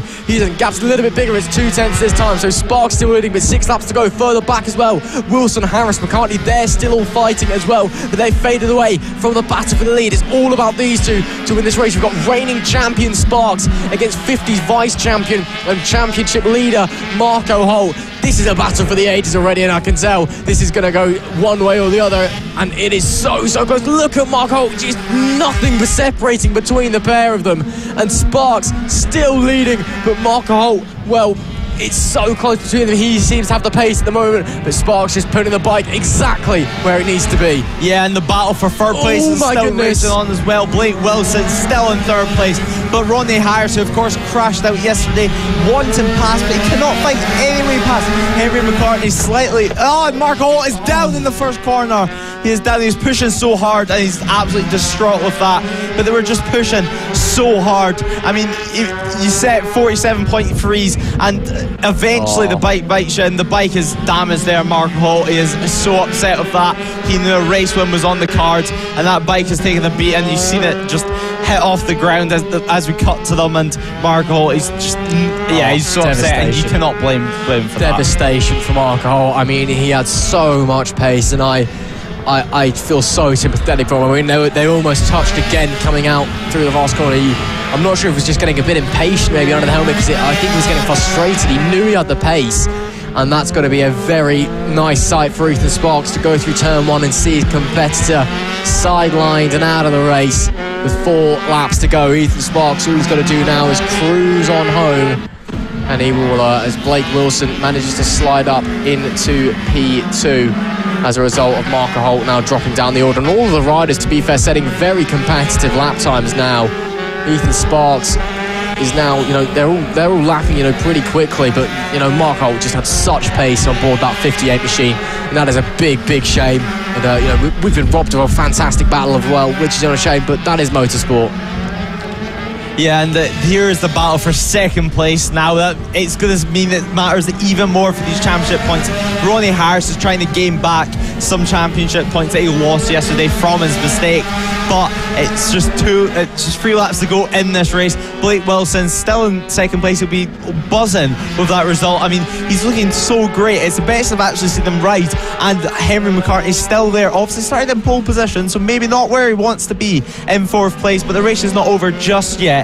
Ethan Sparks is still up front by 4.8 seconds now, so it looks like he is up the road and in complete control of the race. He will have seen Marco on the side of the tyre barrier there, and know that he is clear home if he can just stay on the bike. And there's Henry McCartney, best lap of 48.1. That is still incredibly fast. All these riders are so fast, 5.4 seconds off the lead, so it does not look like there's a chance for him to win the race, but there's a high chance that he can still get second place. I mean, these free rider train has been going on for almost the whole race now, and Blake Wilson has been leading the way almost since lap 1 with this train, and that lap round he set his best lap of his race with 48.2, so he's still pushing as hard as he can. And Ronnie Harris also setting his fastest lap with a 48.1, so Ronnie Harris looks to have the pace right now, but he's just trying to find any way past, and he cannot find any way past Blake Wilson. He's been defending great all this race, and he's kept up this pressure. Ronnie Harris obviously leading the championship up till yesterday, and with a championship leader on your back, you may just feel the pressure and feel Ronnie Harris was trying to pile on the pressure as much as he can, but Blake Wilson is not giving in. Blake Wilson is keeping this cool, and there on your screen there you have the 78 of Joshua Williams, of course, having a great ride out in Spain as I mentioned. But we go into the last lap now. It's Ethan Sparks who leads the way by 4.4 seconds. It is in the bag if he can just keep on it. It looked to be a great race, but Marco Holt, he just made a slight mistake, and that happens sometimes in racing. He has nothing to be too upset about though, because he did do a 47.3. That is an incredible lap time. He will know he has the pace for the final race of the day. There's still one more race, but for this race, all eyes are on Sparks in his last lap. He's dominated it. From lap 1, he kept up the pressure from Marco Holt. He made Marco Holt crack, and it's Ethan Sparks who comes round the final 3 corners out the hairpin to the left, then to the right, round the last corner, and he will be absolutely buzzing with that checker flag. Will be waving, and he is waving to the crowd. He is so happy. Ethan Sparks will be so proud of that win, and it's Blake Wilson who comes home in second place and Ronnie Harris in third, and we see Ethan Sparks with some sportsmanship checking that Marco Holt is okay. You love to see that. I mean, Marco Holt, he was so distraught with that, but it is great to see such friendship from this. There's a couple of riders also stop and just see if Holt is okay, because that was such a big accident from him. And there you see it, Henry McCartney also checking they're alright. A little handshake. It's great to see. This is what FAB is all about. Such friendship, such commitment, and such fast riders. It is, as we get some more acrobatics from Ethan Sparks there. Delighted with that victory. Of course, that means he extends his championship lead, pulls a little wheelie as well, but that is a fantastic sight to see. Obviously enemies on the track, nothing separating them, but then the second the checkered flag falls, friends once again. What a great race we've been treated to. Race 2 of the Mini GP 70s, but don't worry, we've still got another race to come, and we've still got chance for Marco Holt to get back out there and show Ethan Sparks what he can do. Will he be able to challenge in race 3 of the LS2 Helmet British Mini GP 70s Championship? We'll have to wait and see. Still another race yet to come, and there is Marco Holt. Devastating, yet that is what happens sometimes. Ethan Sparks manages to take the win from Blake Wilson in P2. Ronnie Harris finishes in P3. Henry McCartney was 4th with Ruben Gray in P5. Joshua Williams is P6. Samuel Monton in 7th. Wilson Dilks in P8. And then rounding out the top 10, we have Luke Fitchett and Ollie Sims here at the LS2 Helmet Mini GP 70 British Championship. What a shame for Marco Holt, but don't worry, there's still race 3 to come for him to fight back. Yeah, and now next up we're going to have the Moto Team class. Yesterday this produced lap records again. I mean, Will Howarth, he was unstoppable yesterday. He just looked to be on it, but he did have a technical problem, it looked to see. So it's really going to be all eyes on Will Howarth again this race to see what can come. And obviously at the start of the race last time we did have quite a big jump start from Jay King, who we've been talking about for the past day now. We've been calling him Jump Start Jay King. We've been taunting him about it, and we were speaking to him this morning, and he's basically said to us that the bike's been not getting off the line all year, and now they fixed it, and now, well, it was a shock to the system. Yeah, it got away too well, didn't it? Of course, I don't think it really compares to the jump start of like 3/4 of the rookies field, but it was still a very, very big jump away from the lights, and he basically said, he started going and he thought, well, I'm just going to go now, aren't I? So he just floored him, and it didn't actually affect him in the end. He was still the winner of the standard class race, and it didn't drop him any positions. He was so far ahead of the people behind him as we got some action from the nearby airfield. plane coming down. Very nice to see. Some lovely atmosphere here at Lid, of course. Oh, not Lid? We're at Ellough Park. Some lovely atmosphere at Ellough Park, of course. It is a very nice part of the world here in sunny Suffolk. The sun seems to have taken a little bit of a trip away behind some clouds. Hopefully it comes back out, because it is nice and warm here, albeit a bit windy here in Suffolk in the southeast of England. As we just get ready, the motor team guys just waiting, a little bit of debris being cleared up from the race prior. So hopefully that gets cleared up quickly and we can get the motor team boys out onto the grid. But yeah, as you said, it was it was the Will Howarth show yesterday, wasn't it? And Jay King with that massive jump start. I mean, we were talking about it earlier, of course, the jump starts. It's actually surprisingly easy to do here at Lid, because the start light mechanism is actually on the outside of race control.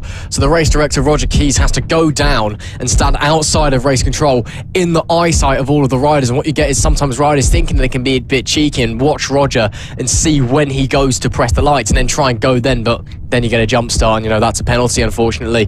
But we haven't seen too many of that actually this year, to be fair. We've only seen Jay and then the rookies. Apart from that, it's all been pretty clean. So hopefully we can say that we're in the moto team this time by. Yeah, certainly. I mean, with the lights, there's only 2 small lights. There's not that many lights to watch, so sometimes it can be hard to see, especially when the sun's out. It's just hitting off the light at a strange angle. It can be hard for these riders, but it's still no excuse. I mean, especially whenever you're looking over at Roger trying to get an advantage, and Roger will know you're looking and will sometimes pretend to press him, but he's not really. I mean, it's just mind games, and we wait for these riders to go the out. Race director and the riders. Exactly. Oh, only at FAB-Racing as the motor team guys start to head out onto the grid.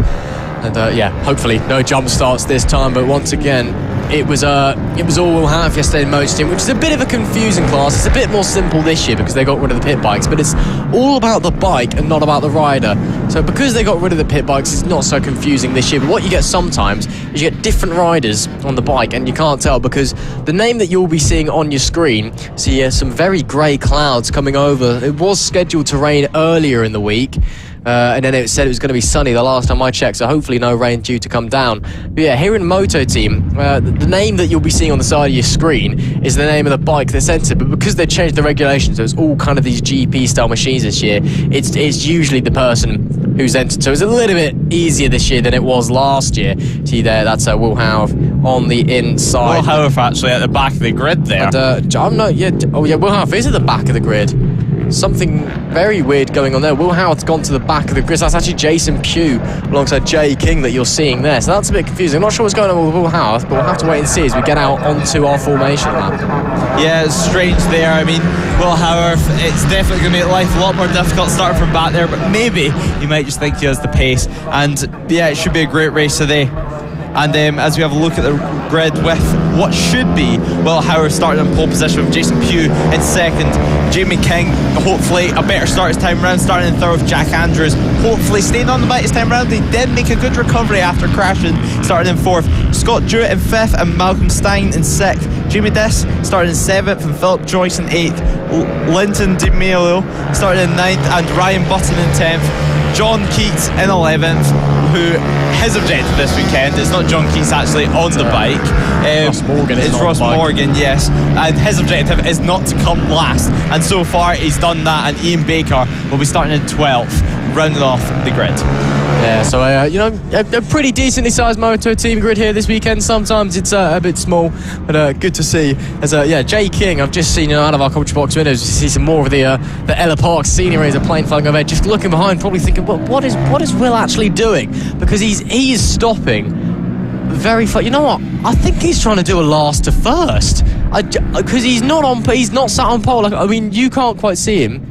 Race controller confused, I've just been told in my ear, and then someone's actually going, no, you can't see him. You can actually just see him at the back of the camera shot. The flag marshal stood next to him. I'm convinced he's trying to do a last to first challenge. Let's find out, shall we? Red lights go on. Red lights out, we're underway here in the motor team. Will Howarth doesn't get a great getaway at the back, but we'll have to see what happens. And it's a great start there from Pugh. He manages to get away really well on that number 8 machine. Jay King, not the best start, but of course at least he waited for the light this time around. So it's Pugh from King who gets away. But, the story of the day at the moment, what is Will Howarth doing? He's already carving his way through the pack, at the back of the pack. Well, what on earth is going on? Yeah, it's quite a strange thing to do. Will Howarth obviously maybe just wanted a bit more fun. He did set lap records yesterday, so he clearly knows he has the pace, and he thinks he has the pace even for some fast riders like Jamie King and Jason Pugh. I mean, they're so fast, so it's quite a risky thing to do to go that far back. Only 10 riders showing up on their timing right now, so he's already diving up the inside, so we can just see out our commentary box. That's into fifth place. He's in fifth. So he's made up so much time in this first lap, and now all eyes are going to be on him. Here he is on our screen right now, getting ready, going ready outside a triple free bike, and already he is going to be up into fourth place. It's fifth. Is it fourth? Fifth? Just behind Jamie King. Yeah, it's so it's saying that Jack Andrews is leading, even though Jason Pugh's leading. It's saying Jason Pugh and Jay King are at the back. So I'm not entirely sure what's going on, but that's Will Howarth looking to the outside of Jay King and sweeping past Jay King. So Jack Andrews up next. So that is up into third place for Will Howarth. He must be doing a last to first. That, I'm not sure if that's just having a laugh or that's just I'm better than all of you. I need to have a word with him over the lunch break, because that is unbelievable from Will Howarth. And at the moment, it's been 1.5 laps and he's already up to third. He's pulling off and he's diving down the inside of Jack Andrews into second place. Only Jason Pugh to go, and Will Howarth, I'm honest, I don't really know what to say. This is unbelievable. Will Howarth, he's up to second already.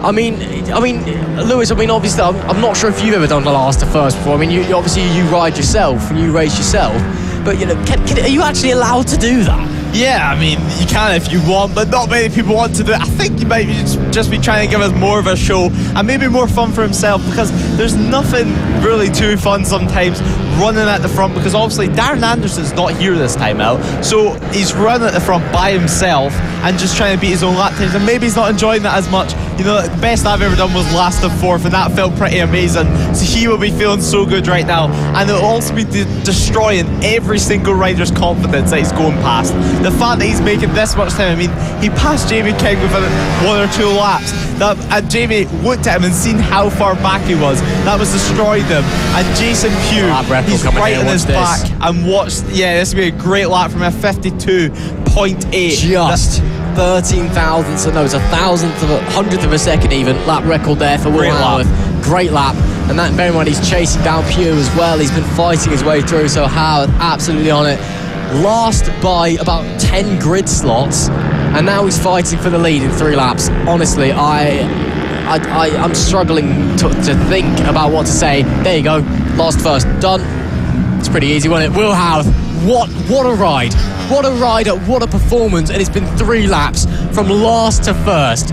I don't really know what to say. I mean, obviously it's a shame that Darren Anderson isn't here this weekend, because he wouldn't be bored, I guess it's safe to say.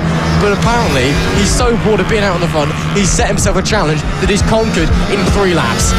Take a bow. That's just unbelievable. Yeah, I mean, and still 8 laps to go in this race, so plenty of time to make a gap and make yourself nice and comfortable. It's already up to 1.1 seconds. I mean, Jason Pugh will be seeing this and he will be like, how has he done this? Jason Pugh will not know how he's done this, and Jason Pugh cannot stick with him. It looks like the gap is just widening. But the thing is, Will Howarth, he has double tracked him this weekend, of course, also in the senior mini motos, and we were speaking to him yesterday, and this is maybe another attempt at trying to make some better memories at his track. Of course, had a brake failure last year in the senior mini motos, going over the tyre wall, such a spectacular crash, and now he's just trying to make more memories. Something else you can say he's done here is go from last to first. But one thing that Will Howarth needs to work on, needs to try and not do right now, is try and overstep the mark. As soon as you overstep the mark on a motorcycle, they're so unforgiving. It takes one little chance to go in the throttle too early, or one little too hard squeezing the brakes for too late, and then you're down on the deck. And just 7 laps to go in this race, already a 3-second lead. That is the last thing that he wants to do. Yeah, of course, but it's been domination so far this weekend from Will Howarth. Domination, it seems set to continue. What a performance that we're already seeing with 7 laps to go. Yeah, as you said, I mean, all it takes is one little margin. I mean, we saw with Mark Holt in race 2 of the GP70s, I mean, lap record, demolished the lap record that had been set earlier in that race by 0.5 of a second, and then ever so slightly oversteps his mark and down on the floor, out of the race. That is all it takes. So Will Howarth, he's got he can push. He's already coming to lap some traffic. he can push. We've got some battles further back as well, which is great to see. He can push, and he can try and get lap records and try and lap everyone, but he's not going to overstep the mark. He's not going to push too hard. Further back in the back, we've got some action going as well. A bit of a 5-bike train going on, coming into the back end of the circuit. I believe this is Linton Demiola out the front in the number 41. GP bike, obviously pit bikes aren't really allowed anymore. You have to have a larger wheel motorcycle. You're not allowed the little 12-inch wheels. He's leading this pack. Philip Joyce, Scott Jewett, Malcolm Stein, Gold, Jamie Diss as well in the background. So a bit of a train coming, maybe some fighting going. We've got half the race left, 6 laps left to go here in the Moto team race. Demiola holding on to 5th place again. Another rider who we know is very good at defending. He's able just to kind of get his position off the start, and that's usually where he stays all race. He just kind of runs his own thing, just keeps everyone else behind him and just finishes. And that's what he's really good at, and that's what he's done so far this season. And again, we're seeing here in race 2, that's what he's doing. Just got into that 5th place and he's holding on to it. Yes, he's holding on for his dear life because it's such a big train behind him. I mean, Philip Joyce is on his tail. He's wanting to try and find any way past, and there's a small gap, and there's another 3 riders behind them. Scott Jewett, Malcolm Stein and Jamie Diss and Ryan Button, all there. They're all ready to pounce for this 5th place. It's such close racing here in the Moto team, but it's great to see that there was racing everywhere, and there's Will Howarth getting past some lap traffic. I believe that is the Welsh wizard himself. Yeah, I believe that is Ross Morgan is getting past. It's his first time on 2 wheels here. Ross Morgan is usually on the sidecar, and he said his goal wasn't to finish last. Let's be fair, he's in last, so he's doing a good enough job by my book. But yeah, Will Howarth, of course. It's great to see you. It is good to see a healthy motor team. Sometimes you get quite a small motor team grid. So 12 riders is great to see. It is of course a very, very cheap form of racing. It's the cheapest form of racing you can really get. Really, all you have to do is basically buy a bike, put a number on it, and you can go. It is it's proper racing. If you fancy getting involved at home, this is potentially the perfect way for you to get involved. Of course, you can go and check out the FAB-Racing website or the FAB-Racing Facebook page for more information on that. Maybe you can come and join in, or maybe you can join in one of the other classes as well. I mean, pit bikes is so popular. They now have a reserve list for races. You have to book your way in advance to races. How that shows the popularity of the pit bike 140 class here. Of course, for the seniors though, this is a very cheap, very viable alternative. Of course, we've got a young kid who maybe wants to get involved as well. The mini motos, the mini GPs as well. They're a perfect way to start a fledgling motorcycle career. So of course, make sure that you check out those places if you fancy giving it a go. You've got a family member who fancies giving it a go, and of course FAB is a wonderful community here. It is a real family feel, and everyone gets on so well with one another. I'm sure Lewis can vouch for that as well. So it is a lovely place to be, and of course you get to enjoy some racing action every once in a while. So it is a great place to be, and Motor Team is one of the finest places, one of the cheapest places as well that you can go racing. Yeah, as you say, it's practically just a standard bike with some race fairings put on it, or in Linton's case, it's just take a fairing off the front. I mean, that's even a cheaper way to do it. You just take the fairing off, and then if you do crash, it's less damage and less things to break, really. So it's a great class, and just a great race. And there's another back marker, Ian Baker, that they're just trying to maneuver around. Maybe we can see something like before, like we've seen yesterday, back markers coming into play. It just depends whenever you hit, wanting to get past it perfectly, but then the 111 of Malcolm Stein getting held up slightly, so it just depends when you get held up by back markers, but it's all about luck. Sometimes it plays in your favour, sometimes it can completely go against you. But Will Howarth, we've not mentioned him in a little while. He's put his gap up to 3.3 seconds. It just looks like he's cooled off. He did a 54 that time round, a high 54, 54.9, which is almost 2 seconds off the lap record, just over 2 seconds off the lap record that he just set. So he's held up a little bit, he's just relaxed himself into the race, just 2 laps to go. It's time just to not make any mistakes and not make any silly manoeuvres, which for Will Howarth's case, he's quite a mature rider, he's very experienced, so he knows that it's not worth doing that. But Will Howarth, he's just put a dominant performance, and battles are still raging on all the way down the grid. Jamie Diss looking to find any way past Scott Jewett, but it didn't look like he could find any way past. But just the race is getting on now, heading on to the last lap of the race. Will Howarth leading the way. He's done something that is simply magical. I mean, Will Howarth, he went from last place and some. There was about 3 or 4 rows from the bike in front of him. He's met a starting pole position, but he decided, I want to have a bit of fun, and that has paid off. He's put in a dominant performance. It's made all the competition. He's scared them all, really. He's getting past the black traffic, but he will not care. He will not care if this holds him up. He has a 3.4 second lead, and that is Ian Baker. He's just trying to find any way past. He's found the way past. He's just being nice and tentative. He doesn't want to make any silly mistakes on this last half of the lap as we head down to the hairpin. Hard on the brakes, tip 10, looks to find a way around. He does a wheelie, showboating to all the other riders. There's just one corner left, a little wheelie out there too. He comes across to see the checker flag and the celebration to come across the line. He will be delighted with that. You can see showboating, you can see he's happy with that. He put on a dominant performance, and he knows that everyone on the grid will be wondering the same thing as us. How has he done that? Last to first. It's not often you say that, and it's not often you go from last to first in 3 laps. Will Howarth take a bow. What a performance. I mean, again, it's almost like he's bored. Like, I honestly don't know how else to put it. He's just doing it for fun, wheeling that, and the fact that he did it in 3 laps as well. I don't really know what else to say. What a performance from Will Howarth. Caps off what has been a fantastic season for him so far, and that's 2 wins from 2, and that is a very, very special win indeed. What a performance from Will Howarth, setting a new lap record as well. Last to first, Jason Pugh manages to bring it home in P2. And it's Jack Andrews. He takes the victory in the motor team standard class. He was P3 overall, with a no longer jump start Jamie King in P4 overall. Then Linton Dimiola is P5 with Malcolm Stein in P6. Philip Joyce is P7, and then Scott Jewett third place in motor team standard. He's P8 with Jamie Diss and Ryan Button rounding out the top 10. That will be it for race 2 for the moto team class. And of course, as always, they'll be back a little bit later on. So don't be afraid. Will Howarth, let's see what antics he's going to get up to, shall we? Yeah, I mean, great performance there from Will Howarth. It's great to see, and it was a dominant performance as no one could take that away from him.